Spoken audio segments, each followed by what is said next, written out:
Honestly, I just love talking to big crowds, and I really love helping people understand things that might be complicated in their nature, but I can simplify it. Right? I think a lot of people take a lot home when things are broken down with, analogies and things like that, or funny stories.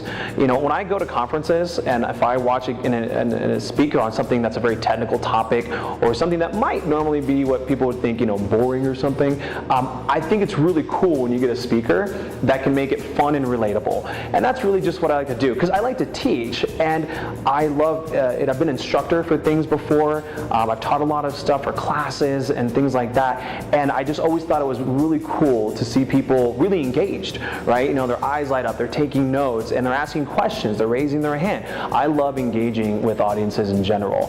Never really had a fear of speaking. I think there was a Seinfeld joke that said the number one fear is speaking in public audiences, and number two is death. So I think he says something along the lines of, that means if you're at a funeral, you'd rather be the guy in the casket than the one giving the eulogy, right?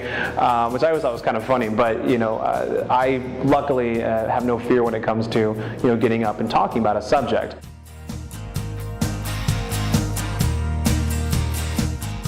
There's a couple things that I'm a specialist at when it comes to speaking. One is obviously digital marketing. It's all I've ever done. But I'm also a real big techie. I grew up in the Bay Area. I had 2 computers when most people didn't have any. And I have been doing things like that since about 2000, as far as professionally speaking. I've been in the tech side of things since I was a kid. And those are my 2 big things. You'll see I've done a lot of TV stuff that talk about apps and hardware like the phones. We talk about augmented reality. I'm really big into augmented reality and all the benefits of what that's going to do, not only for businesses but advertising. It's going to change the world. People said, well, what is the internet going to be used for? And we laugh at that question now, right? But really the answer was everything. So if it's about augmented reality, if it's about technology on the app side, or even the hardware that helps, and specifically, of course, digital marketing in any fashion, those are my big strong points.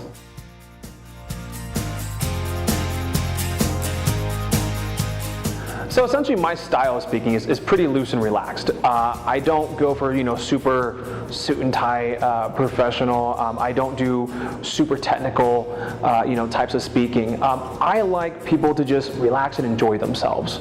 I'll have a presentation behind me, but I don't like people concentrating on that. I don't have a ton of bullet points where they're going to have to say, can you email this to me later, because it's just too much information. I don't want people looking at a screen. I want people looking at me because I'm looking at them, and I want them to see that we are interacting together. I'm going to ask for questions. There's not going to be people just sitting there and taking in the information. It's not a lecture. I'm not a lecturer. I like to talk to people and ask their questions and answer them. And I think that's really cool because honestly, I learn a lot too.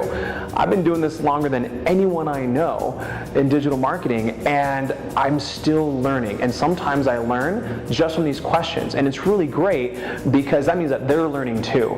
And if they're engaging with me, then they're going to take a lot more away from it than what they probably thought they were buying. So I think that's my style. It's just some pretty loose and fun, and make sure that that we're all interacting together. No, you're not the boss of me. You're not my supervisor.